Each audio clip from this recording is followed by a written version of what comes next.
I'm really glad. I'm Dr. David Hawkins. I'm really glad that you've come out to hear me speak and hear about my life and hear all the things I have going. Hey, you're supposed to introduce me. I'm sorry.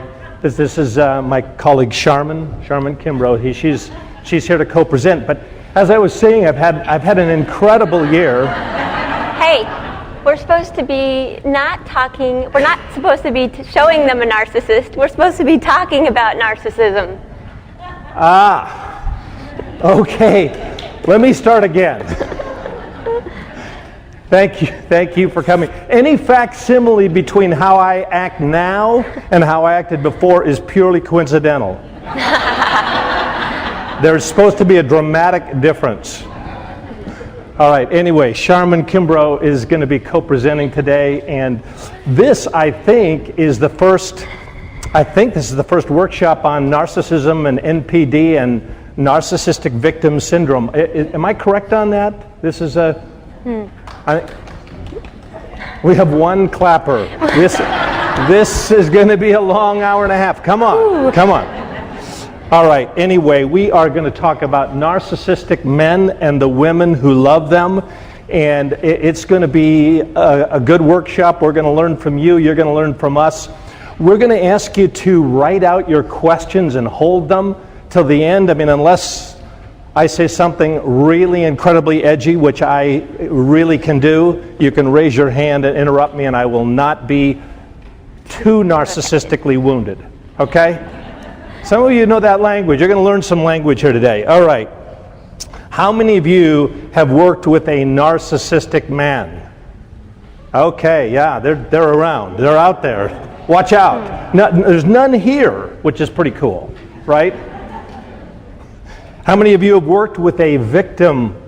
There's one. She's always pointing to her husband, or I don't know who you're pointing to. Anyway, narcissistic women of narcissistic abuse. Yes.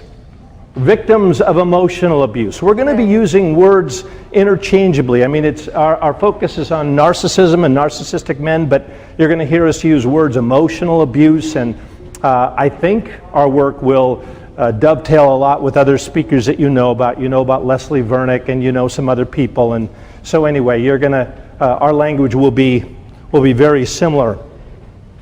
So I was in the airport very recently, and my phone went off, and I answered the phone, and the woman said, hello, is this Dr. Hawkins? And I said, yeah, Dr. Hawkins. And she didn't say anything more, and I said, hello, are you there? And she started weeping.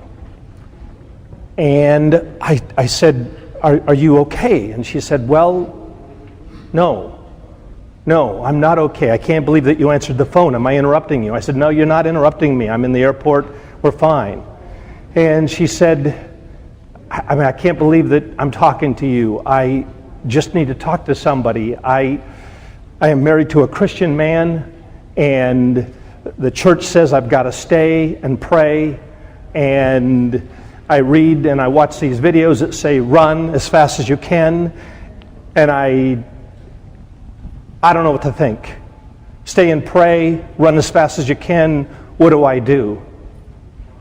And I started asking some more questions, and she didn't answer, and I looked at my phone to see if she was still there, and she was still there, and she was just, I'm kind of touched talking about this. She was quietly sobbing on the phone, and she just said, I want to fly to Seattle tomorrow. I need help. Now, that didn't happen, but that's what you run into, right?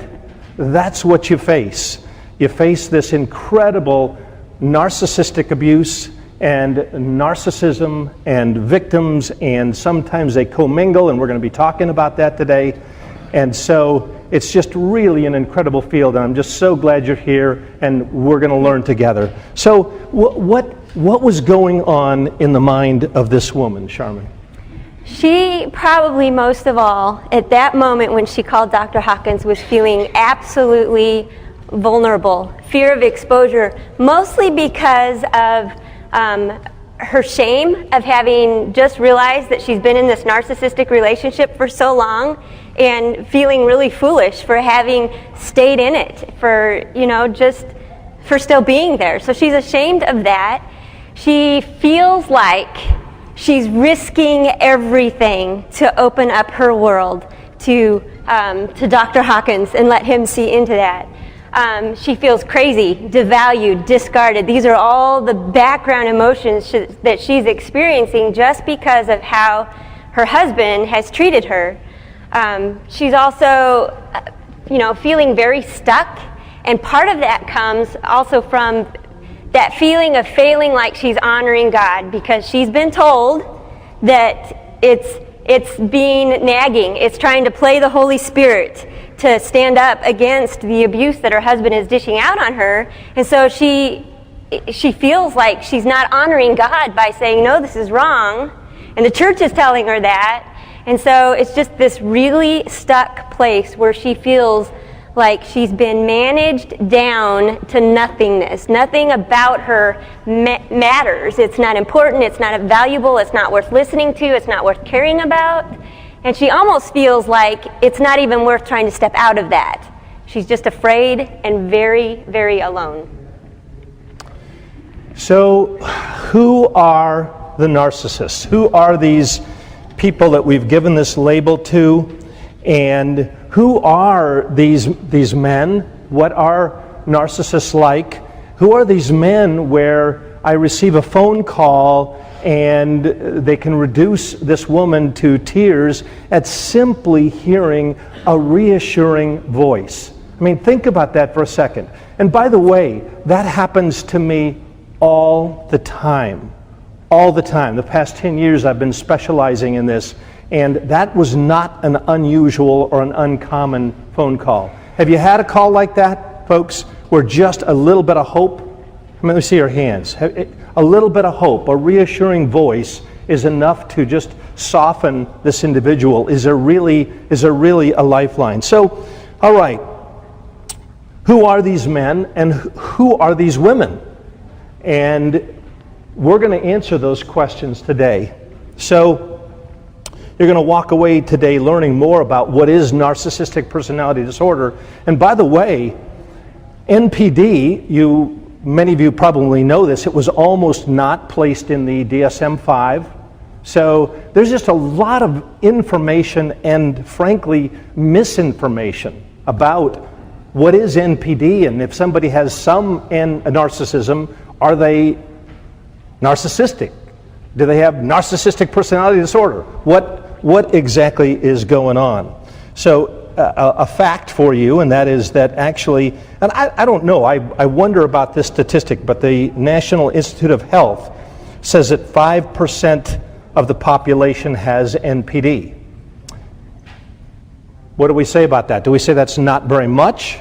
Do we say that's, okay, we got one person saying it's much higher? Now, I'm gonna challenge you a bit now, because we're going to talk about what does it take to have a formal diagnosis of narcissistic personality disorder. In my opinion, it has become a bit of the what's it called? Is it diagnosis du jour? Is that so we went through a whole phase where every child had ADHD, and we went through a whole phase where every woman had BPD, borderline personality. Frankly, now I get calls every day, emails every day because of the work I'm doing, and I know my husband has NPD. So we're going to think about that. Everybody thinking with me? By the way, you will walk away with as many questions as you get answers. Are we clear about that? You're not going to walk away, okay? So you can't downrate me just because you walk away with more questions than you came in with, okay? All right, narcissistic personality traits is different than narcissistic personality disorder. So, to have the diagnosis of narcissistic personality disorder, according to the DSM-5, you have to have 5 of the following criteria. At least 5. Exhibiting an exaggerated sense of self-importance. I work with a lot of men who have that. absolutely. By the way, let me get, one of your questions is going to be, what about women? Can women have NPD? Is that going to be one of your questions? And what's the answer to that? Yes. Thank you. Don't ask that question. We got that one answered. Yes. Has a preoccupation with fantasies of unlimited success, power, brilliance, beauty, or ideal love. Believes that he is special and can be understood by or should associate with other people of high status. They require excessive admiration. They have a sense of entitlement. Common. That one is just, I would suggest, I'm going to be talking about narcissistic personality traits and the disorder. The traits, they have entitlement, absolutely. Selfishly take advantage of others to achieve their own ends. Lacking empathy. How many of you have met some men lacking empathy? Just a few. Come on. Empathy is not in high, not available these days, it seems. Is often envious of others or believes that others are envious of him, and shows an arrogant or haughty attitude. Now, interestingly, okay, so you have to have at least 5 of those. And so you can see why in my practice, so over the past 10 years where I've been specializing in this, I've seen, I think, close to about 4,000 couples, and of those 4,000, 3,998 of the men had narcissistic personality traits, or a few of them had what I would consider full-blown NPD. So then the question, here's an interesting quote from the American Psychological Association that I'd like to read for you, and I want you to be thinking about this and consider it. So this is what they say. This is their position on the matter. If NPD is caused by infantile damage and subsequent developmental short circuits, it probably represents an irremediable condition. Can't cure it, can't solve it, can't fix it, can't do anything with it. But they go on to say this: however, if narcissism is a behavior pattern that is learned, then there is some hope, however tenuous, that it's a behavior pattern that can be unlearned. You're going to leave here with your own opinions about that. Can something be done? Can anything be done? But we're going to have you be thinking about that. So, narcissism has been around for a long time. You know, back to the garden, actually. You know, where those 2 individuals wanted to be like God, right? But we have another story that I want to briefly tell you. Do everybody remember in the book of Esther? Remember the guy there? What's his name? Haman. So we got this Haman. I'm going to tell you a really quick story about Haman. Maybe you remember it. So Haman, I'm imagining him as being, I don't. Is it okay to say tall, dark, and handsome? Is that? Sure. Is that politically okay? All right. Anyway, so I'm just imagining this guy is really charismatic, and he's got a lot of power.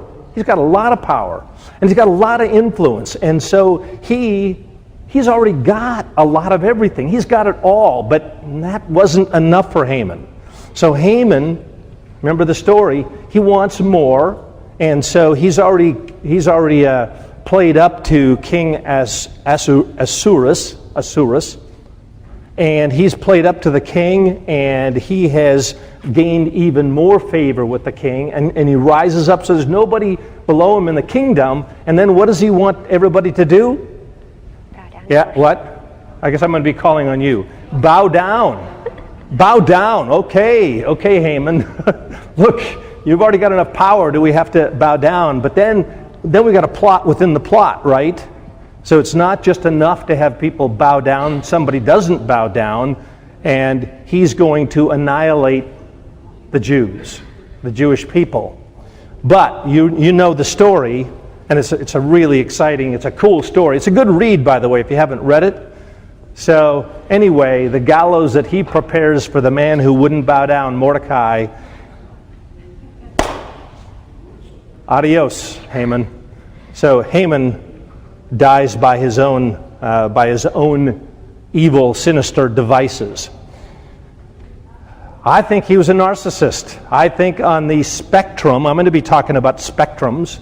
On the spectrum, Haman has got to be way out there. Maybe a malignant narcissist. I'll be talking about that a little bit. But he was married. Right?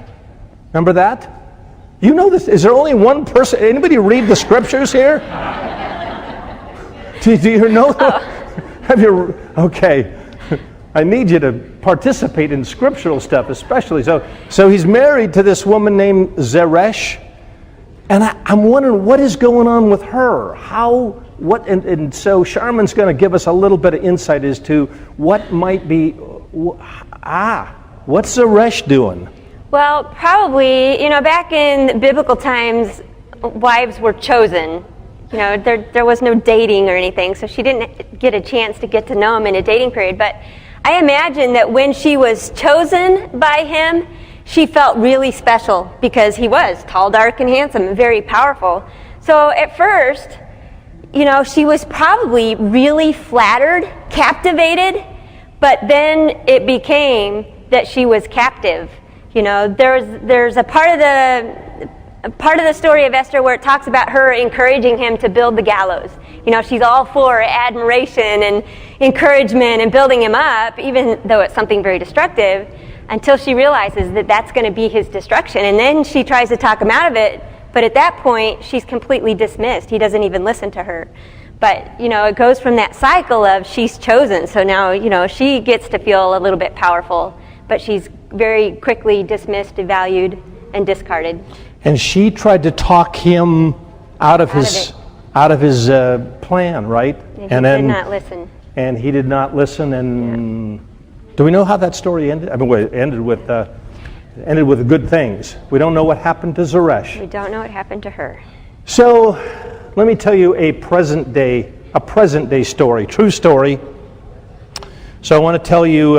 So Haman and Zeresh is an old story and certainly resembles a lot of things that we see currently in relationships. But I want to tell you about a woman who came to see me, a woman and a man. I'm going to call them Susan and Jeff. I'm just picking that name.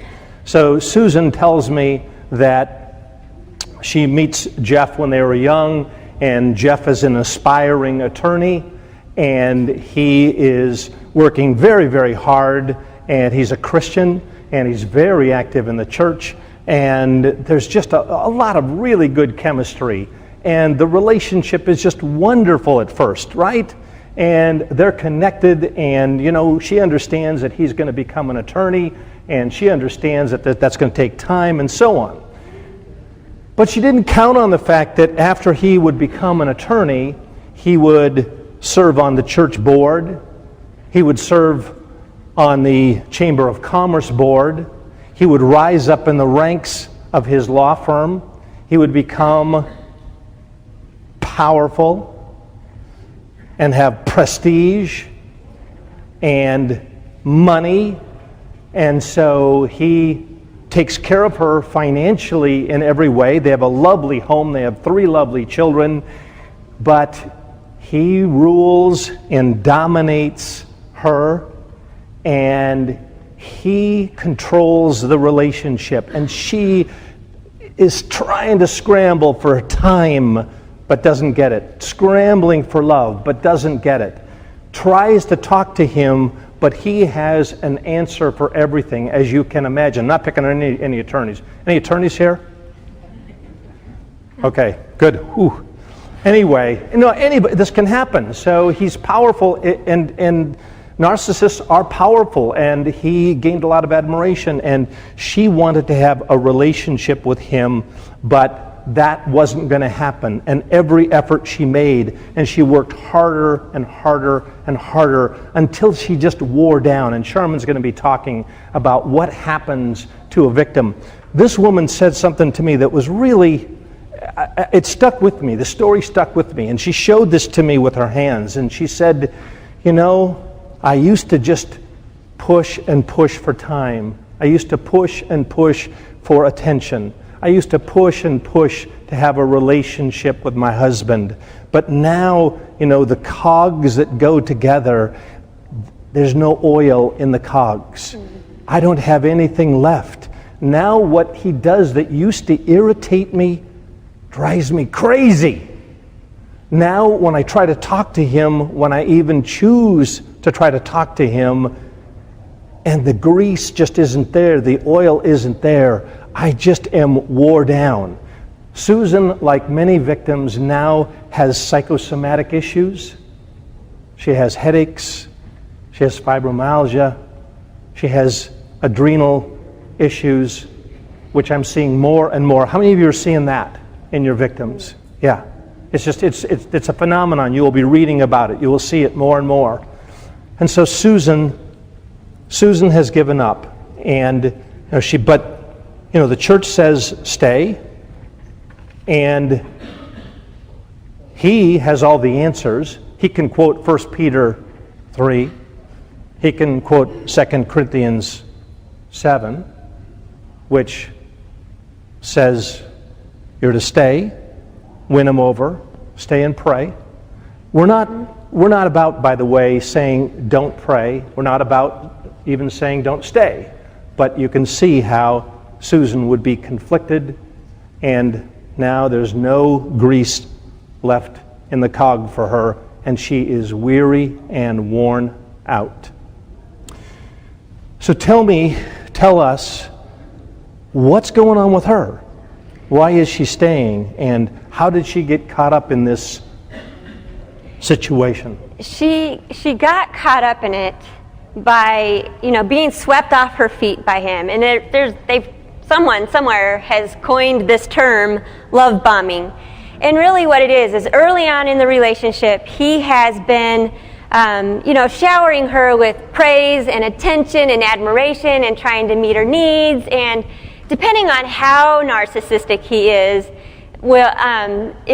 how strong you'll see these traits come across. Some people are very subtle and you don't really notice it, but he's just in her world trying to get to know her and bringing her flowers, being lavish and poetic and, all of these things to where she feels like he is her perfect soulmate. And then they get married and everything changes. And all of that stuff he learned about her, the things that she likes or the ways that she thinks or whatever, those are what he uses to twist and turn and manipulate and power over her. But it all starts with this. Because no woman is going to go into a relationship with a narcissist when she sees the narcissism right off the bat, when she sees the arrogance and the pride and the self-absorption, because I think most of us women are smart enough to run from that. It's, he hooks her first. And then part of it too, the reason she stays, is that when you have this dichotomy of the low lows of when he's abusing her or talking down to her, powering over her, and then you have these high highs of where he's making up for those moments or bringing her flowers or, doing something to meet one of her needs, you have this whole host of biochemical things going on as well that actually makes that type of relationship more emotionally powerful than a healthy relationship in some regards, just because of the biophysical thing going on in your head. Did you mention the word trauma bond? Are you going to talk not about yet, that? but we're getting there. Okay. We're going to get to trauma bonding. So let me now talk about the dark side of narcissism and what the dark side. You thought I had been talking about the dark side. Now I'm going to talk about the really dark side of narcissism. So I told you that of the 4,000 couples, and that's just my clinical life, a small percentage had what I would consider full-blown NPD. The majority had narcissistic traits. Still, by the way, one narcissistic trait is enough to drive anyone crazy. So you don't need the whole cocktail to get crazy, drunk, and wild. It's a little bit a little bit of madness goes a long way. But I want to talk for a moment about malignant narcissism. And by the way, and if this topic excites you and you want to learn more about it, I mean, we will answer questions afterwards, but there's just a lot of information and misinformation out there. But there is a thing called malignant narcissism, and it was coined by Kernberg. And if some of you have ever had a psychoanalytic bent, Kernberg was a psychoanalyst, but he coined the term malignant narcissism. And let's just briefly talk about this. And again, some of our narcissists on the bell-shaped curve, if they have some narcissistic traits, they may have some malignant narcissistic traits, right? You've seen some of this, so let's talk about that. So, antisocial features. Okay, we know what that means. Violating norms and agreed upon customs. So some of these men think they're above the law, literally, or above rules, above guidelines. They don't have to follow it. They're all that and a bag of Snickers, right? It doesn't apply to them. Paranoid features. Yes. Now just imagine now, we're going to pile this on, and just imagine what we've got when we're done here.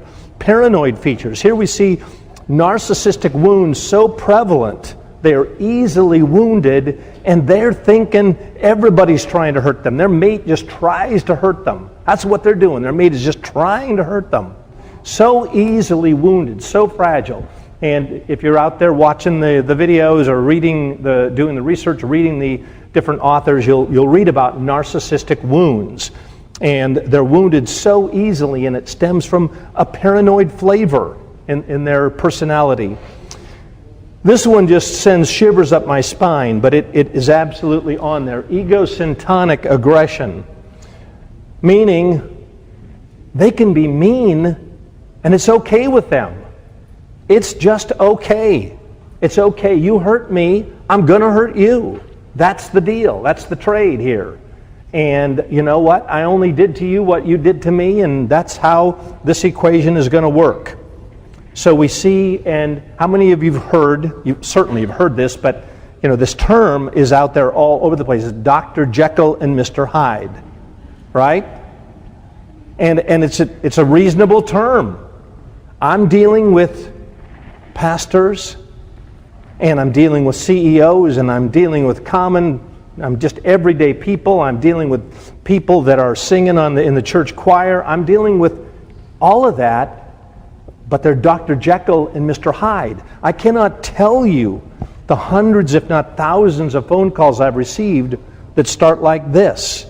You just are not going to believe what he does behind closed doors. You're not going to believe it. And in fact, I want to make this incredibly strong point. That is, women will spend a long time on the phone with me making sure that I get it. Now, do you know what that means? You get it, what I'm trying to get you to get? What do they want me, what are they interviewing me for? Yeah. They're seeing if I'm going to be able to know their mate well enough to call it out, and if I have strong enough personality to be able to assess what's really happening. Because she says, look, I'm telling you, he's on the church board. He's the pastor's right-hand man. He can quote more scripture than I can. Are you going to be taken in by that? Okay, I'm off on a tangent. It's a good journey. No, they want to know. They want to know. Because if you can't stand up, if I'm not safe with you, safety, by the way, please write that word down. We have to provide safety for these women. If they're not safe, they're not going to be vulnerable, as Sharmen said. So, where am I? Immaturity and self-centeredness. I have called the narcissist a 6-year-old. Maybe a 13-year-old. I don't know. 6, 8, 10, 12, 13. A 3-year-old. I can go with 3. I can go with 3. They can conduct... I'm going to go 6. They can conduct themselves well, They usually have a fair bit of emotional intelligence. They can figure some things out. But boy, oh boy, things don't go their way. Wounded, kaboom. Threatened, kaboom. All right. So immature, 6-year-old bullies. So if the man you are working with is far down on the NPD spectrum, and I'm the only one that uses that word spectrum, by the way, and I'm open to people saying, huh? Oh, good. Oh, there you go. There's 2 of us. Okay. I don't know. I don't know that I'm right. I'm serious. I don't know. But I'm just telling you, on my 4,000 couples, I see them there's gradations. But if he's far down there, and I've had some that are far down there, there's actually some research. I'm really now off on a tangent, but I'll get right back. There's some research that says there are sub-personalities. This mean-spirited guy has his own set of values. And have you heard that kind of research coming out? Mm-hmm. Yeah. And who am I talking to here? I've had these guys become inflamed and angry and enraged with me in a session. I had it happen 3 days ago. The guy got mad at me. I had been working with him and his wife all day. 2 o'clock in the afternoon, we had 3 hours left. He got mad at me. He accused me of this, that, and the other. He walked out the door, said, "Come on, we're going, never going back." It happened. And I have not seen him, and I don't think I did anything wrong. But, okay, subpersonalities. Immature, egocentric aggression, and that's a malignant narcissist. We're going to shift gears now. So, that's our narcissist, and it's on a spectrum, and now Sharmen's going to talk to us about narcissistic victim syndrome, which I think is fairly new language. Is it? Yeah, I don't know how new it is, but it seems like people are becoming more aware of it. On this slide, I put a whole bunch of bullets that you might see. So what I want to do is kind of give you just, summarize some of what we've already said, but give you a frame of reference for identifying whether or not someone you are working with is suffering actually from narcissistic abuse and not necessarily some of these other things you see on here, although everything on here is probably a part of her experience as well. So you might have a woman come into your office who has been diagnosed with PTSD or with borderline personality or other chronic anxiety or depression or stress, which in turn leads to all kinds of psychosomatic issues. She's unable to cope with things. She's just feeling crazy. Everything but, they're saying everything but that she's dealing with an abuser. She's just at this place where she's feeling rather crazy and unable to cope, which is why she probably came to your office, because she just can't cope anymore. She doesn't know what to do, but may have been diagnosed with some of these other things. The other thing that we really wanted to touch on was trauma bond. If you have not heard that term before, I strongly suggest Googling it, studying it just a little bit, because I'm just going to give you a really brief synopsis of what it is. But it's so prevalent in the narcissistic relationship, and really what it is she comes to a place, I think it's also called Stockholm Syndrome. Yes. She comes to a place where it's so much less frightening for her to go along with what he says of her, how he defines her, than it is for her to stand up and defend herself. Conflict resolution for her is just going along with it. It becomes a defense mechanism. And so, she becomes actually really terrified to show her real self, because she's been so used to hiding that and just going along with what he says of her. The trauma bond, a unique piece of it is that she also defends him. She's afraid to slander him, to say anything against him, that somehow, somewhere in there, because he has so controlled their relationship, she also erroneously believes that he controls stopping the harm as well. It's really convoluted, but that all goes into that trauma bond. So if you have not heard that term, Google it, and you'll get all kinds of articles on it. But on top of that, and I could preach a whole sermon about this, but on top of that, her church has just told her to pray more endure more, and wait for God to step in. And that is the wrong message. You know, the Bible talks about suffering, but suffering in the context of for Christ's sake, not for your husband's sake. And so, you know, that whole experience of being just alone and trying to go to your church and find some help in your church, and they're just telling you, no, you just need to pray more and wait for God to step in, just adds further harm onto what's already going on with her. So, you know, in effect, you have this woman who feels totally crazy and alone at home, and totally crazy and alone at church. She's a basket case. So that's probably what you'll see, is just, she might not even be able to put into words what she's feeling or experiencing or what's going on, because it's just, she's been gaslighted. That's another key term. She's been gaslighted for so long, you know, told that she doesn't remember things well, told that she is stupid, that her recollection is wrong, or that, oh, he didn't really mean that. You know, all these things that make her no longer able to trust her own God-given intuition to judge what's going on. And, you know, it'll make any of you crazy. So when her husband is not protecting her heart as God has called him to, and the church is not shepherding the family as God called them to, you get a young woman or an old woman, depending, a woman who is falling apart and very alone. She doesn't know how to talk about it. She doesn't even, most of the time, doesn't even feel worth the effort, because she thinks she's just going to go back home and nothing's going to change. So she takes on the blame that the narcissist has ascribed to her. She wonders why God isn't stepping in. She's praying. Where is he? He's not stepping in.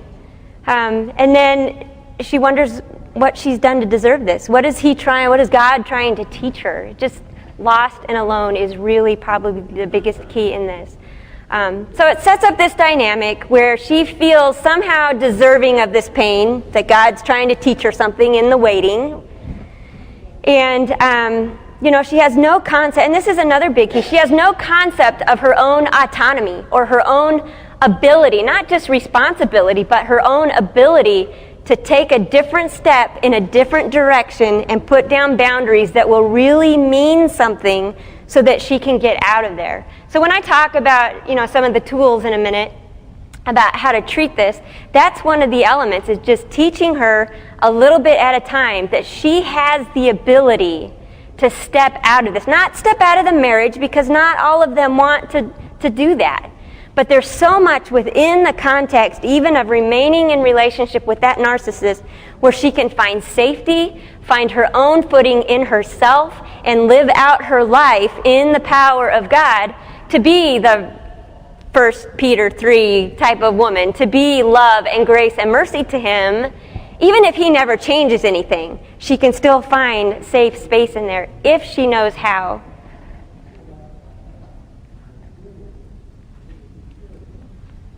And I think that's all I have. Okay, so we want to talk just for a moment about Scripture, and you know, we're Christians here, and we want to be mindful of that. We're Christian people. We believe in the sanctity of marriage. We don't believe in abusive marriages. We don't believe in staying in an abusive relationship. So make that very clear. But we do believe that Scripture is powerful. It's sharper than a two-edged sword. So we know that, and we know that God is powerful. So I want to just mention a few of the Scriptures that I think can be brought to bear, especially on the narcissist. So I'm reminded of the Apostle Paul, who you all know this Scripture. For by the grace given me, I say to every one of you, do not think of yourself more highly than you ought to think, but rather you think of yourself with sober judgment. That's what I work with men on, is sober judgment. Being sober-minded, 1 Peter 3, that's 1 Peter 3, 2. Where's that? So be sober-minded. And it's 1 Peter somewhere. Anyway. Solomon, the wisest man who ever lived, said this: the proud and the arrogant person, mocker is his name, and he behaves with insolent fury. How about that? Or Solomon says this. I'm going to read this one twice because it really is just a powerful scripture from Proverbs. If a wise man or woman, yeah. I do. Romans 12:3. So Solomon said, oh, I'm sorry. So the proud and the arrogant mocker is his name. That's Proverbs 21:24. And Solomon goes on to say this, if a wise man or woman has an argument with a foolish man, the fool only rages and laughs, and there is no rest. Boy, does that say it? If a wise man, and I'm going to say or woman, has an argument with a foolish man, the fool only rages or laughs, and there is no rest. Proverbs 29:9. And Sharmen's going to be giving lots of tools, a toolbox that we're going to share with you in a few minutes on how to make sure that we don't argue with a foolish man. And then Jesus had these words. Yeah, you especially want to hear about help the victim. Not so, Jesus said, not so. Whoever wants to be great among you must be a servant. And whoever wants to be first must be a slave to all, Jesus said. So, all right, I want to talk now just a little bit about healing. Healing the narcissist. I did a video on healing the narcissist, and I got a lot of people who really liked it, and a lot of people who didn't. I couldn't believe that. So we'll see what kind of a crowd this is. Can healing be brought to bear? There's a lot of people that say, But if you follow what's going on the internet, you're going to read that if your man has narcissism or narcissistic traits, run, don't look back, do not stay with that person. And I would say 90% of the women who call me every day have been told that. Leave, run, don't look back. So I'm going to submit to you, this is where it gets edgy, you can interrupt me. I'm going to submit to you that not all narcissistic men have NPD. I believe there's a spectrum. I believe that not all narcissistic men are untreatable, as is spoken throughout the internet, predominantly. That's every phone call I get. I'm told I am the only one that they could find that said, wow, maybe there's something available here that can be worked on. As Sharmen said, many women want to do something in their marriage. They want their marriage to work. Many women are connected in unhealthy ways and in healthy ways to their mate. And then finally, God is able to change hearts. And we really believe that. So, I'm always asked this question. Can this narcissistic husband of mine, can anything be done? Is there any treatment available? Can there be any healing that can happen? And I give 3 fantastic words of response. I don't know. Not the most reassuring words, but I don't know. I don't know. I don't know. I don't know, but I tell them we can know. Now, here's some things I want you to think about. And by the way, when we get to discussion, bring it on. Tell me what I don't know. Tell me what additional questions we should be asking. Has any significant effort been made to intervene with the narcissistic man? So as with any addiction, and I'm not calling narcissism an addiction, but if anybody calls me up and they say their husband is a raging alcoholic, and they say, can anything be done? I say, well, yes.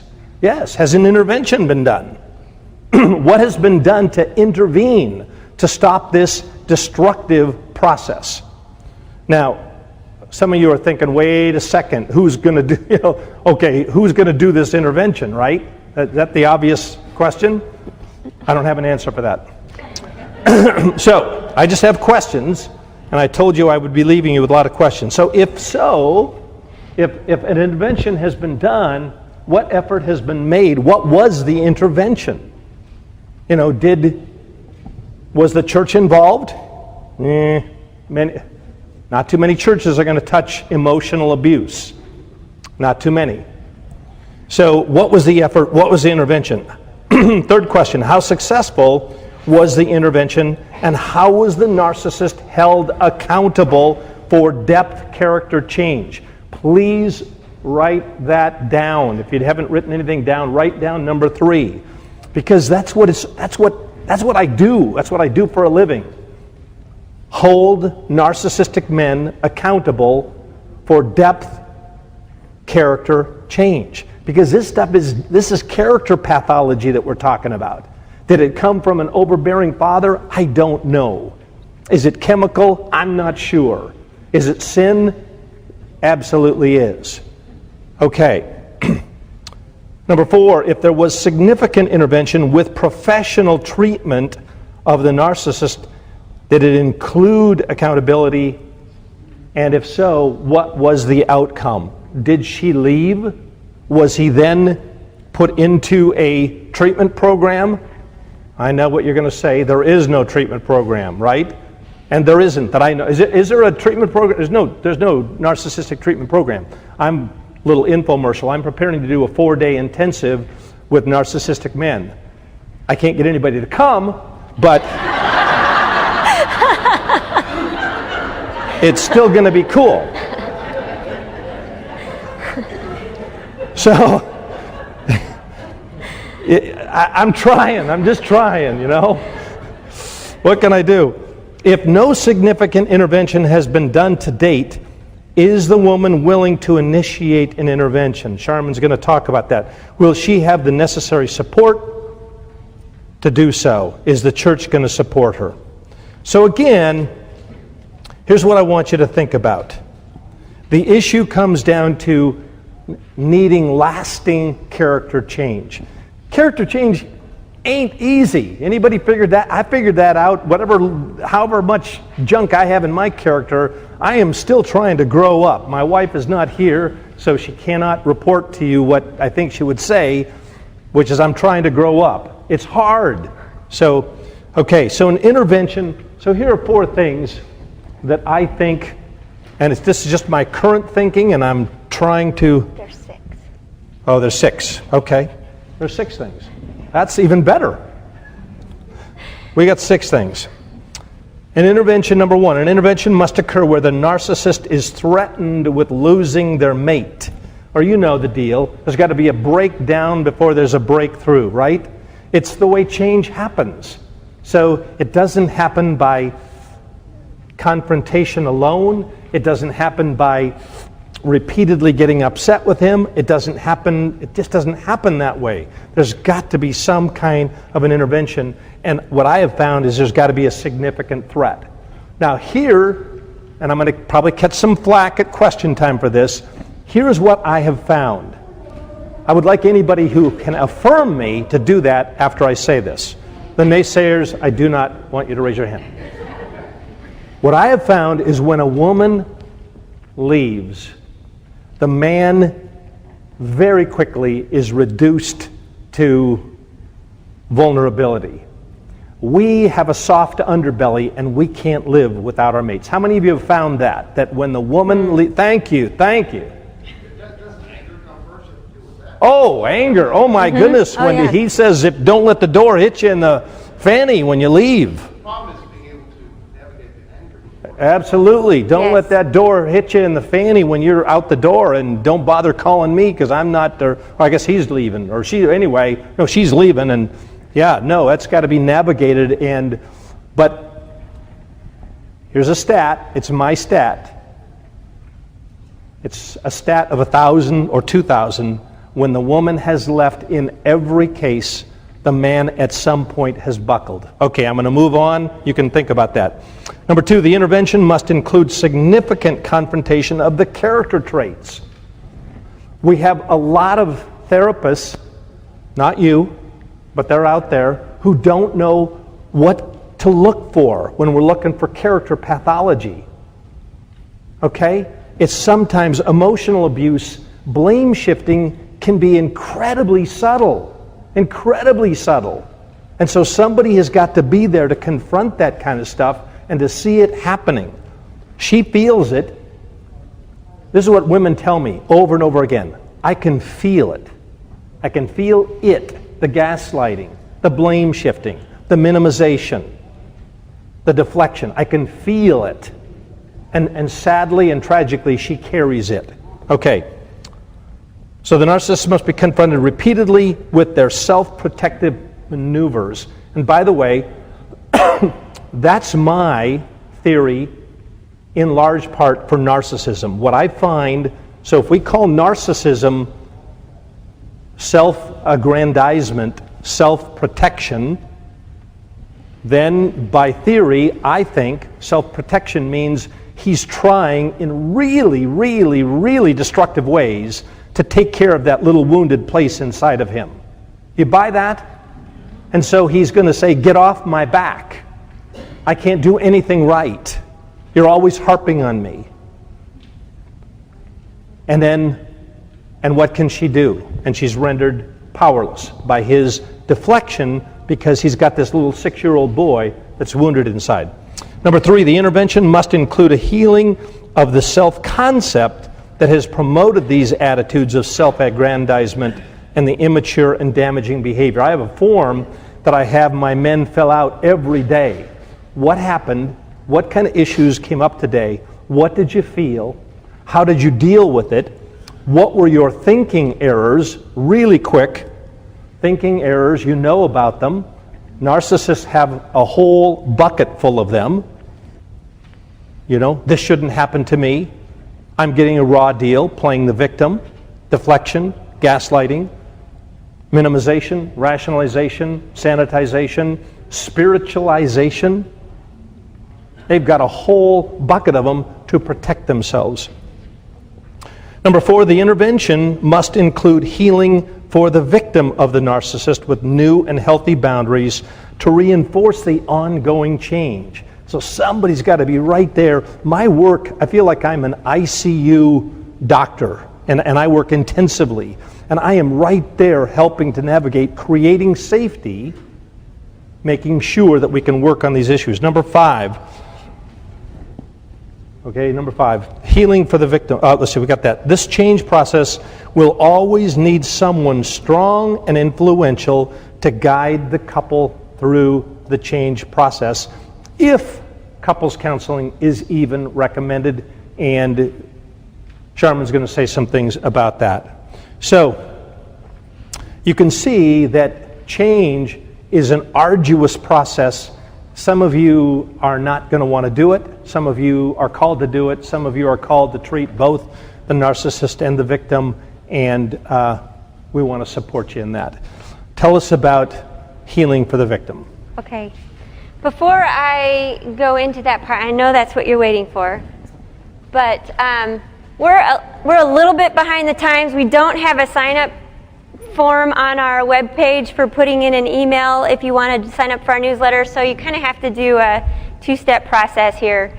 But if you are interested in signing up for our newsletter or our videos, anything on our website, feel free to go here. I also want to let you know that we have this PowerPoint and the worksheet in a Dropbox folder, and the link was really long and complicated and ridiculous, so I didn't put it on here for you. But if you want that, just indicate it in that little text box at the bottom, and we will make sure that you get a copy of that for your records if you didn't get a chance to take pictures and you just wanted something extra. Does anybody else need me to wait here for a second before I move? I'll leave it there for just a second while I kind of set up the next session. So what we're going to talk about, now that you have this concept, you know what it's like to live with a narcissist. I want to give you a toolbox for how to spot it, how to, from a really practical, down-to-earth, I'm a farm kid, so I put everything in terms of practical, down-to-earth, how do we do this in our sessions type of terminology. So that's what I've tried to do with our toolbox. The biggest issue is for the woman to try to break free of his overpowering of her personhood. It's not just that he's, being manipulative and controlling and mean. It's that he is sucking the life out of her. She cannot be her, walk in her giftedness, be what God has called her to be, because he's constantly sucking that out of her.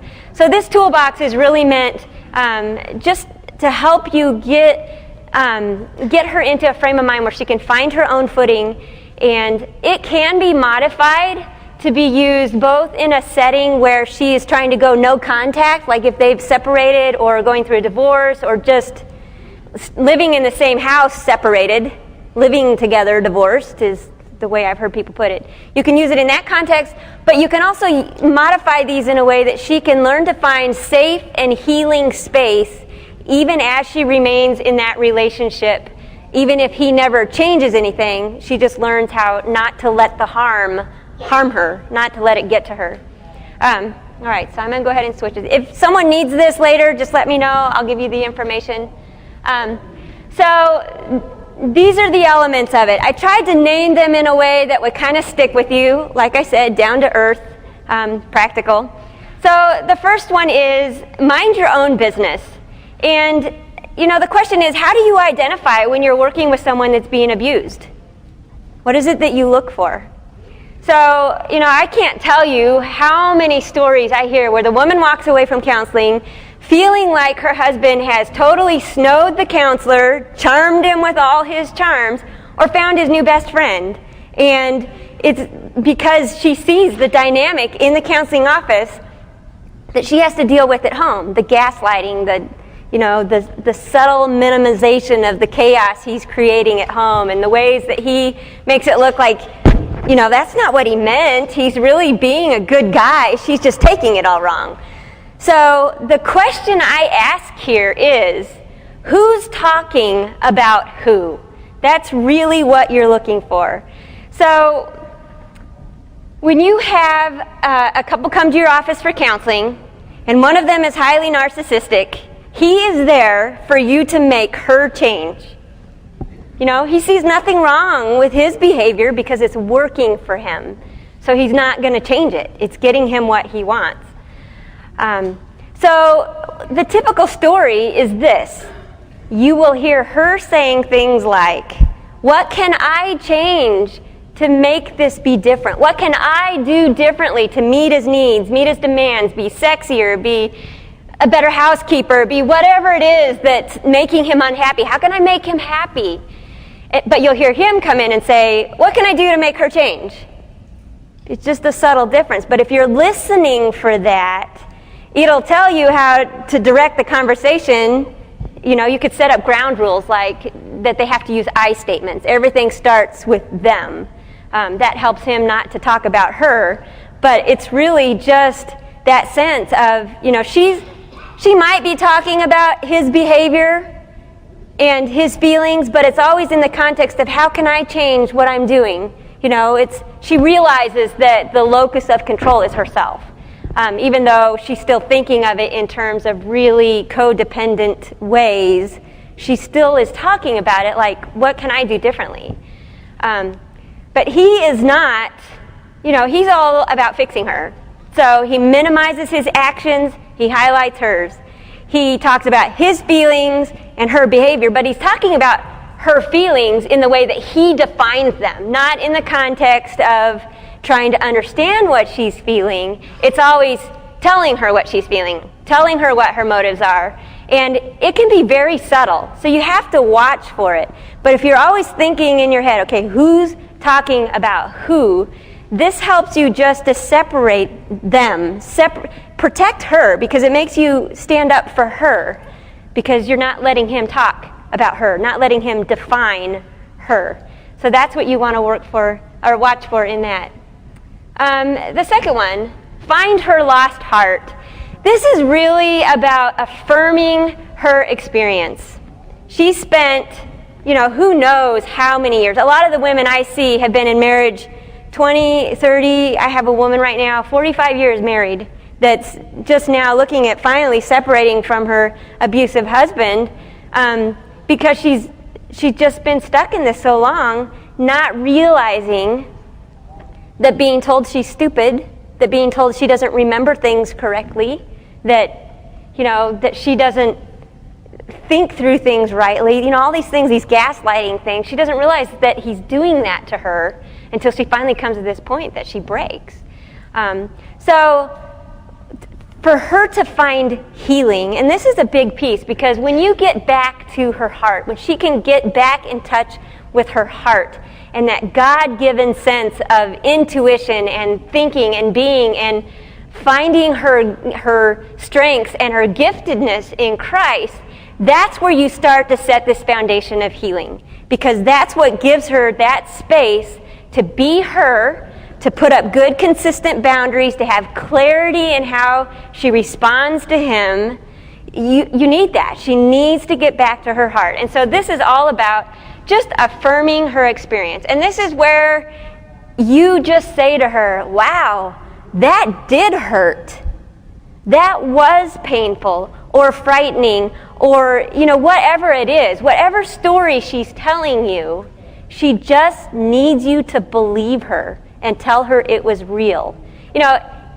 What she felt in those times might not be truth, because she might not know what truth is at that moment, but it's real, and it's real for her, and she needs you to just affirm that her experience was real. I want to say one more thing about that. I had a woman recently where I did the couples session, and I confronted. He blame shifted in a very subtle way right in front of me, and I turned to him, and they had been working on having healthy interactions, and I said to him, "Wow, did you see what you just did?" And of course, they were caught off guard. Kind of to wrap up that point about finding her heart, if you were here Thursday night for the opening ceremonies with John Eldridge, he touched on this a lot as well. Talked about how God's greatest miracle is reintegrating the broken and divided heart. And that's really what you're doing in this process, is getting those pieces of her heart that have been splintered and shattered and divided, and just ushering in God's power to reintegrate that heart. So to finish my thought real quick, so the woman, when I confronted the man with his blame shifting that was ever so subtle, and she had, of course, she had a downcast heart, and then she perked right up when I did that, and we talked about what had happened. And she sent me an email later, and she said, "You did what every therapist needs to do. Call out the dysfunction and empower the victim to say, yes, this is unhealthy. This is unhealthy, and it's not going to go unnoticed." And it brings about that reconciled heart. Okay, so the next one is untangling the trauma bond. Like I said, if you have not heard this term, Google it, because it's kind of an important part of it. Part of helping her find her footing is to understand why she feels addicted to this relationship.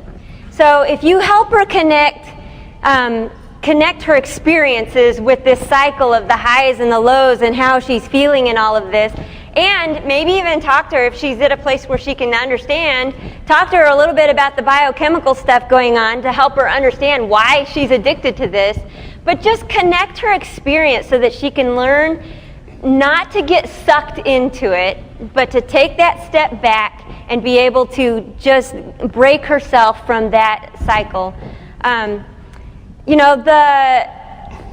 The narcissist is really good at hooking his victim back into that cycle because he thrives on it. And so as soon as she pulls away, he's seeing this loss of power. He's going to do everything he knows to do to love bomb her or, guilt her or shame her or love bomb her right back into the relationship just so he doesn't lose control. It's not even about doing what he wants to do. It's just that sense of control. There's something about that.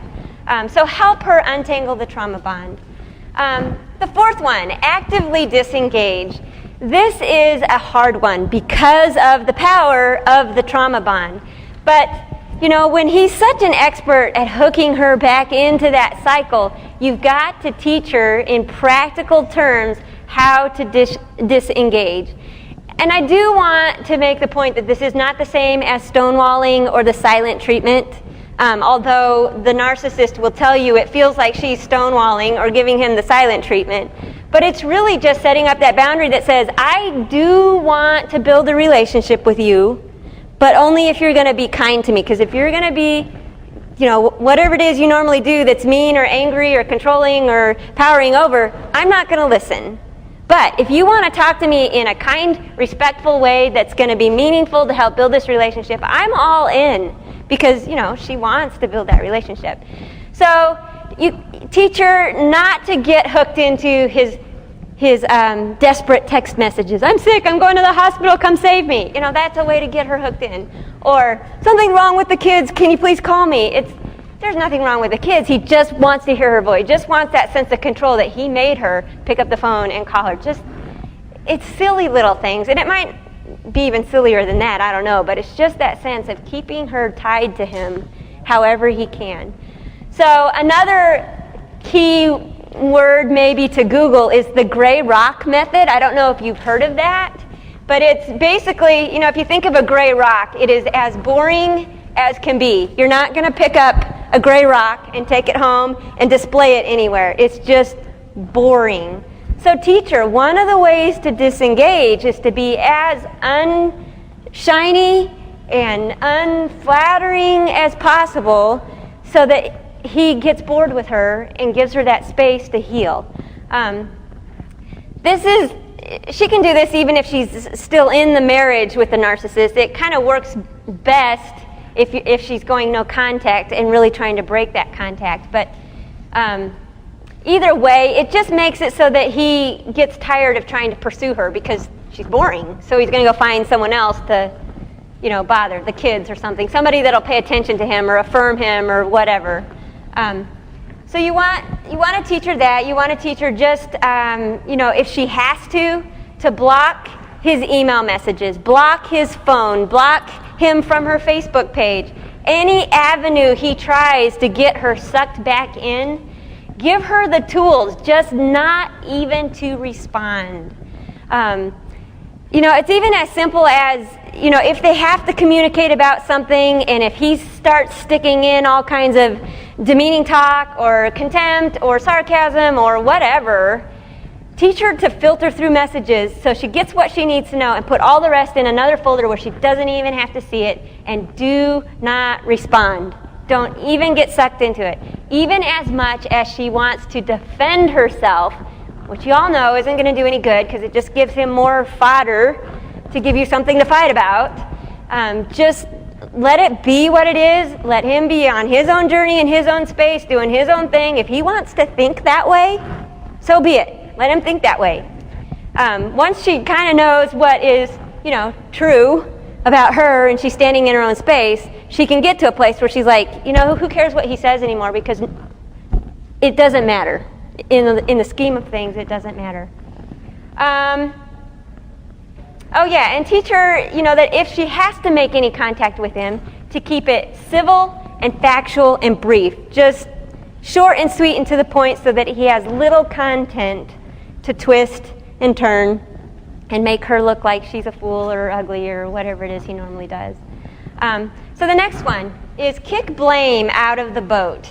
And this is very important for us as counselors to be very careful about not heaping further blame and shame onto her.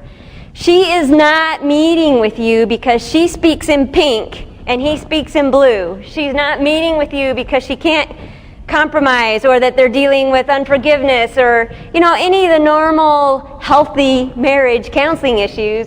She's not there for that. She's there because she's being abused.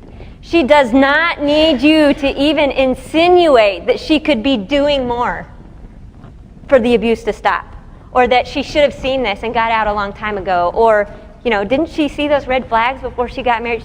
She doesn't need to hear any of that stuff because it just heaps more shame onto her.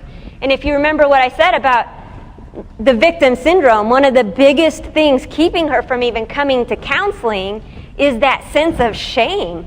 If people saw how stupid I was to stay in this relationship, it would just shatter her. Her sense of self is so fragile, she just needs you to protect that. So just listen to her story and tell her you believe her. Number 6 is a big one. Get your spirituality dirty. And, again, this is that concept of it being so easy for us in the church environment to send her that message that being a godly wife just looks like enduring more, praying more, and letting God step in to convict them. So she knows she's not the Holy Spirit. She knows it's not her job to tell her husband what he's doing wrong. But to tell her that it's nagging him and that it's getting in God's way for her to stand up against the sin against her, that is wrong. That's spiritual abuse on our part. So we need to pay attention to that and give her a chance. Give her a chance to see that no matter where she is in her story, that God loves her right there, and that it does not dishonor God for her to stand up against the sin in her marriage. It doesn't. And so the question I ask here is, if marriage is supposed to be the picture of God to the world, and you're looking at this marriage, you got to ask yourself, how is this representing God? How is it? Now, if you are going to point your finger at the wife and say, well, you need to be a submissive woman, and this means obeying your husband, going along with what he says, which is not really what that means, but if you're saying that as a church, as Christian leaders to these people, you have to start at the top down, and the authority that God gives to a family to set the tone for the family, to make the family look like God, rests on the husband. So if you're going to point your finger at the wife and tell her she needs to be submissive, you have got to start with pointing your finger at the husband's abuse and calling it for what it is. Not using churchy platitudes about God's power stepping in and just leaving it there. I realize it's messy, that you have to get in the mess, and it's a brutal mess, but that's what God calls us to. He calls us as counselors to just step into these situations and shine the light of Christ into them. And, in that situation, you are helping this family become a marriage that reflects God. And if it's not, that's what you need to be addressing, is why isn't this marriage... Are people going to look at this marriage and say, oh yeah, that's a God I want to serve? Most of the time, no. And yet we do so much to create an atmosphere of further spiritual harm because we don't address the abuse for what it is. We talk about, communication issues or getting along better or submitting, rather than shepherding. So the next one is break agreements. Help her unravel what is true and what is truth. She's gone along so long listening to how her husband has defined her that she doesn't necessarily even know what is true about her. So you've got to help her just tease through the things she believes about herself, her inner dialogue, and help her to stand on what is true. Like get her head into the Word so that she can see what God says of her, who God is for her, to her, just so her footing is in God and what He created her to do or to be. Do a skills inventory with her. Do a spiritual gifts inventory. These kinds of things that help her to see who she is, because when she learns to walk in what God has created her to walk in, that's where she finds the power to live life abundantly and free, even if her husband never changes anything. So you always want to come back to that the Christian context. We would say, take captive every thought and make it obedient to Christ. You want to teach her to filter everything through this grid of what is true. Always come back to what is true. The 8th one, tend the garden. This is just the concept of, every dimension of yourself is important. It's important to take care of your physical health, your spiritual health, your emotional health. Every dimension of your health needs to be healthy in order for you to be really healthy all the way around and present yourself in a relationship in a healthy way. So the whole idea of this is like, tending a garden in each of these areas. Taking out the weeds, making room for the flowers. It's things like making sure you're eating well and getting enough exercise and, spending time doing the things that refresh your own soul. The whole idea of self-care. Because again, this is going to give her that footing to stand in her own space, to be on her own journey while she lets her husband be on his own journey and just learn to flourish even if he never changes anything. The biggest hurdle you'll find here is that she has been managed down for so long that it's hard for her to even think of caring for herself, to even feel like she's worth it. So this is important, just to stick it in there, to reemphasize. If you have to, help her come up with some really specific goals of how to do that. I usually start with making your bed every morning. It's just one little simple way to add peace to some order to the chaos. Just make your bed every day for a week or 2 weeks or whatever. There's just something about that helps usher in some peace. So, after that, then you can add whatever her normal things are that she likes to do or that speak to her soul or refresh her or whatever. Just teach her that it's okay to be selfish and add that into her day. And then the last one is become a storyteller. There is so much destructive power when our stories are full of hiding and secret places. And when she tells her story, it sheds light into those dark places, and a number of things happen. She realizes that her shame isn't quite as great as she thought it was. It didn't have as much power as she was letting it have over her when it was kept in the dark. She realizes that, in those moments when she felt so absolutely rejected and alone, that she's not really alone. When she starts to tell her story and all these other people are saying, oh, that's what happened to me. That's where I am. That's what I walked through. She realizes she's not alone. So there's so much power in that. And it gives her the chance to encourage the people behind her as well. There's always someone that's 2 steps behind us that needs to know what we just learned. And so as she learns to tell her story, it breaks the power of the shame, it helps her not to feel alone, and it helps her to be a ministry to the people behind her. So let me wrap this up. Oh, we have a few minutes. Yay. An abuse victim does not come to you in the same state of mind as someone simply having trouble communicating, holding to boundaries, dealing with the stress or depression or loss. She's coming to you because she needs you to be a voice for her and to protect her when she has no voice and has been so unprotected. The narcissist does not come to you in the state of mind that he needs to change anything. So if you're working with him, just know that he's there to change the relationship, to fix his wife, and that he probably needs you to really stand in there and start pointing a finger right at him. Don't be afraid of offending him. Every narcissist will take offense and do whatever he wants with it, but I always say, what have you got to lose by being real? So if being real means poking your finger at him and saying, look, dude, do you see what you're doing here? That's what's going to help him maybe look at it and do some changing. If he's in a state of mind where, he might look at that. But you might have to get him there.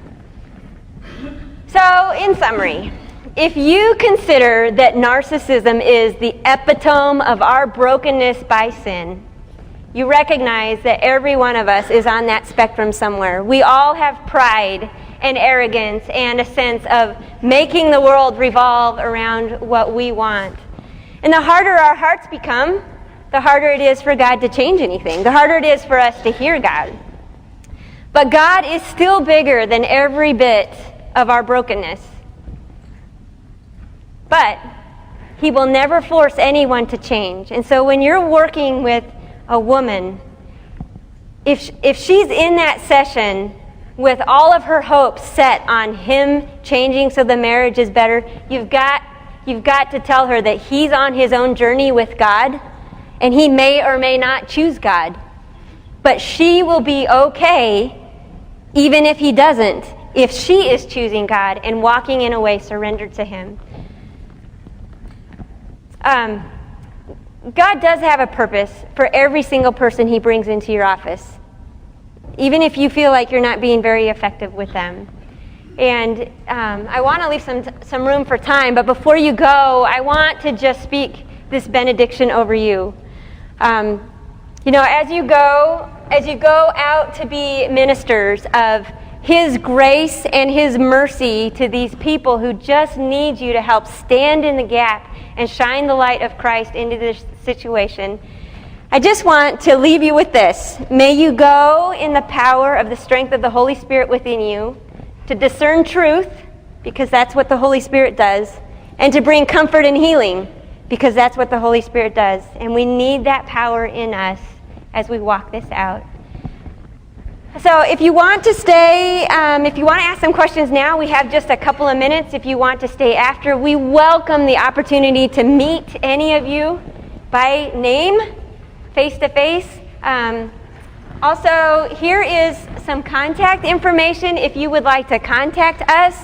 And like I said, the slides and the worksheet are all in a Dropbox folder. If you just let us know that you want that, I'll make sure that you get that.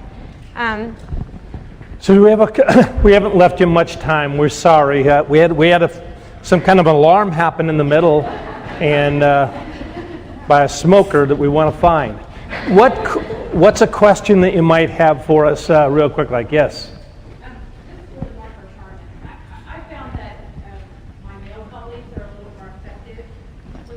How do you feel like they respond to you? Well, I actually had someone tell me that most narcissistic men actually respond better to women, but I am wondering if it's just because it feeds into their ego. I find myself wanting to orbit them and struggling to not become another person who props up the identity. Yes. And I wondered how you wrestled with that even in your practice. Well, I'm a farm kid, which means, yeah, I get scrappy. I'm feisty. And my dad was a narcissist. And so I grew up learning how to do that dance, but have since learned how to stand up against it. And so I just don't tolerate it. If they don't like me and don't come back, that is fine with me.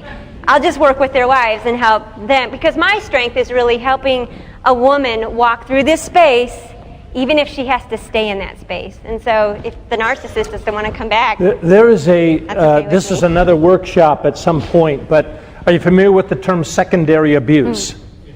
Okay, so secondary abuse is what happens when we as therapists, we as the church, we as a community allow victimization to continue.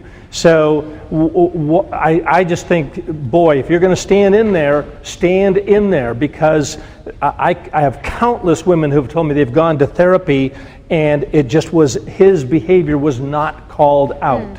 So you better be strong enough to call it out, or you're abusing her again. Yep. Secondary abuse, a huge issue. Yes? Do you ever fire your client?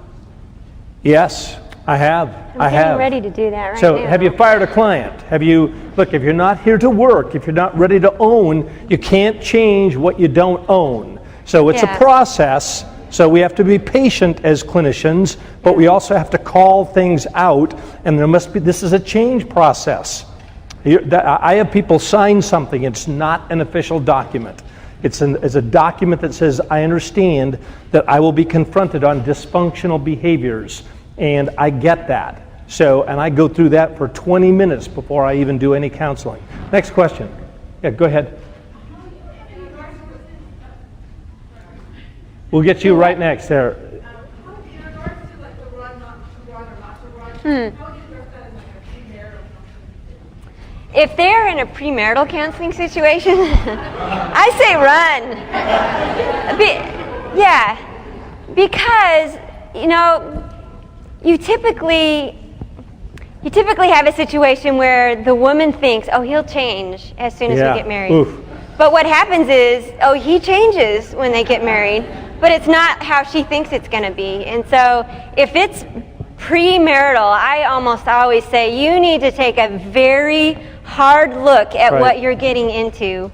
And, you know, I just try to help them see that it's just going to go down. Those traits are just going to get worse without intervention.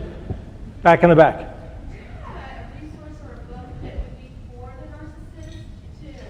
You know what? I have been, that's a fascinating question. Is there a book for the narcissist? I get that question every day in my practice, and I don't know of one. Does anybody know of one for the narcissist? Although I think that, you know, reading Lundy Bancroft stuff is, you know, is just good for all of us. And this guy named Dr. David Hawkins, who wrote a book called Dealing with the Crazy Makers in Your Life, is not as good as Lundy Bancroft stuff, but it's a place to begin. And I do have narcissists read my book, and there's many other books out there.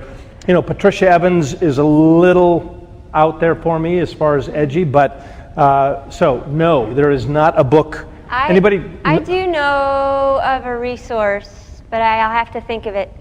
Okay, question over here. Ask me when we're done. There is a book called Children of the Self-Absorbed. Wow. Children of Of a narcissist. Children of the That's a good one. Self-Absorbed. She's written a couple of books. Who's the author? Do you know? And I can't remember. Okay. Yeah, we'll get here in a minute. I have a friend named Dr. Charles Leiters. He writes on malignant narcissism in the church. And Oh my. Oh. articles on it. Okay. Charles Leiters. Malignant narcissism and the church, or in the church? Yes. That doesn't. That's not possible. I don't know. I wouldn't get that. ZEI what? Malignant Narcissism in the Church by Dr. Dr. Siders. Ziders with a Z. Oh, okay. Yeah, we got a question. Did you get? Well, come on up and we'll get you that name here. I was raised with a father that was classic sociopath, narcissist, and Bless you, my child. and so then I'm just going to be honest. I've been married twice, full narcissist. Now I get the classic narcissist. I've lived it. I've done it, but it's the hidden narcissist that is the pastor, that's the writer of Christian books. Yeah, That's really a lot more confusing. that's what I work with. So Yes. you're talking about somebody on the spectrum. They're probably middle in the spectrum of NPD. So they've got some of the traits. They know they have all kinds of thinking errors. They take things personally. They gaslight back. But you like them. They're nice people. Right. And They're leading the choir. the therapist has fallen right into it. And if you're not strong and if you don't know exactly what to look for as a therapist, you're going to like them too, and you will then perpetrate secondary abuse. But he's well known. Everybody likes him in the community. So she has gone, as Sharmen just said, she has gone silent. 95% of the women that call me when I say, so have you told your story? No. I mean, how? You can't. Who am I going to tell? Can't. I went to my Bible study, and they just said pray, stay and pray, and okay. Anyway, so 3 times. You only do that 3 times. 3 times, and then okay. Question. That the author of the Children of Self-Absorbed is Nina Brown. Nina Brown is the author of Children of the Self-Absorbed. There's another book that's really great for I'm divorced with a narcissist, and there's a really great book to help the co-parent. Because you're not a co-parent, but Right. mine has custody, so it's even more wonderful. But it's called Disarming the Narcissist. Oh, yeah. It gives you really great how to be business-like, how to keep everything in an email and writing, all that stuff, because you're going to be continually important to your youngest is 18. It's by Wendy Schneider. Bahari. Oh, Bahari. Behary. Wendy Bahari, Behari. So, Disarming the Narcissist. Back there, way in the back. You had mentioned that the narcissist, when the woman leaves, Yes. he finds that he can't live without her and wants her back. But is it also true that with multiple affairs, that if she's not meeting his needs, he just moves on and discards? You know, this is where I'm either smart and smarter on the curve, or I'm dumb as a rock, or I don't know what. But that notion, which you will see out in videos everywhere, that the narcissist goes from one person to supply to another supply to another supply to another supply, I don't see that very often. I rarely see that. What I see dependent men who don't admit their dependency. Okay, the woman leaves and he is distraught. Not first, because first he's mad, he's going to get even, he gets mean, but ultimately he does not do well out there. Do you find that the narcissist is sometimes the one who actually does the leaving because something better has come along that makes it more? Certainly there are men out there that have serial affairs. I specialize in sexual addiction as well, and there's a commingling of narcissism and sexual addiction. I also think, I'm going to study this a bit, there's a commingling of ADHD and narcissism. I'm seeing some nodded heads there. So you get a high-powered, charming ADHD narcissist, and you got... Wait. Fasten your seatbelt. And I have one more comment about that as well. For a woman to feel like she has to give herself sexually to her husband to keep him in the marriage, that is wrong. It is not her job to control his sexuality. 1 So that Corinthians needs to be 7:14 is just used all the time. Okay. Just wanted to share that I have a couple that I'm currently working with. Anyway, it was a You'll be okay. revelation to her. You're going to live through this. When I asked her if she ever initiated sex with him, and she realized she never had. Yeah. It was always from his side, and she felt obligated. Yeah. Your question? Can you speak to the woman who's in a marriage with a narcissist who has a lot of money? The idea Many do. Oh, it's a joke. He was a surgeon and a narcissist. We'll never know. But the idea of doing an intervention when the reality is that her life is he's told her that her life is supplied by Right. his And job, and that's hard because she stands to lose. So the question, yeah. So what if the man has a lot of money? In How does she get out? a huge majority of the situations in the thousands of couples I work with, the man is powerful. He's powerful by virtue of his personality, by virtue of making money, by virtue of his prestige, by virtue of so on. Anyway, go ahead. Yeah, I think that there comes a point, and it may take until she's been married 30, 40 years, but there comes a point when it is worth it to lose the money so that she can live sanely. And so, but that's hard. I mean, that's a huge thing, especially a woman who her only role is to be the woman of the house. You know, she doesn't work, she has no marketable skills. If she does, they're minimal. She could never afford the same sort of lifestyle that she has with him. So that is a huge contributing factor for why she stays in the marriage. So counsel her to learn to live in that space and grieve the marriage. She'll have to grieve what's lost, that it's never going to be what she wanted it to be.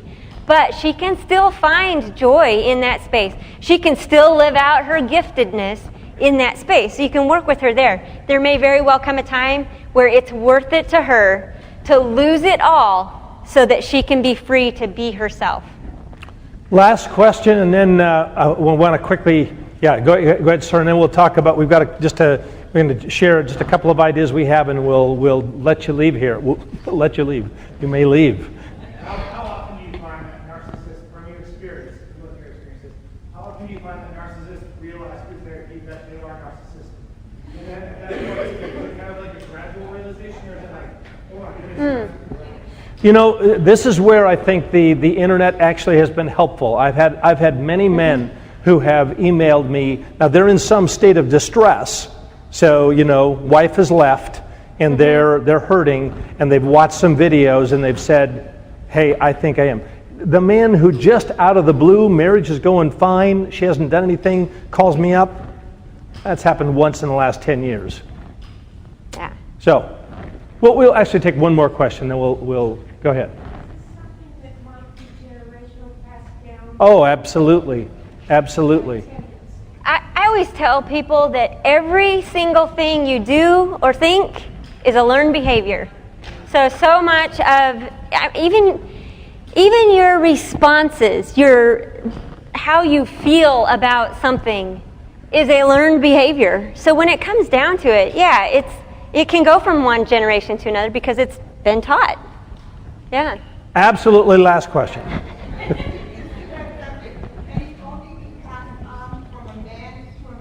No. No. Oh, no.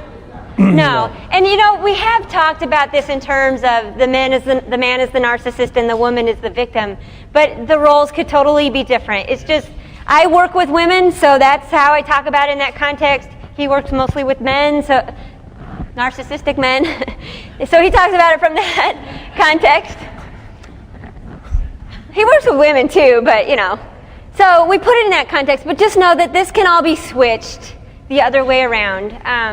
So thank you. You know, we would love to hear from you. This is we're learning, Yes. and we're going to be Sharmen's going to be doing more work with victims of narcissistic abuse. So that's an opportunity for you if you need someone to refer to, and we're thinking about forming a group. I'm going to do the group. Yeah. We'll see. I really do have a group of men that are showing up for an intensive for narcissistic men. So, but do a women's group. Email us. What? We should do a women's. We will do a 4-day women's. We intensive. will do a women's group. But email us with more questions, or if you want to start just Okay. being part of our Give me your conversation. email address. Thank you so much. And Yeah. Thank you.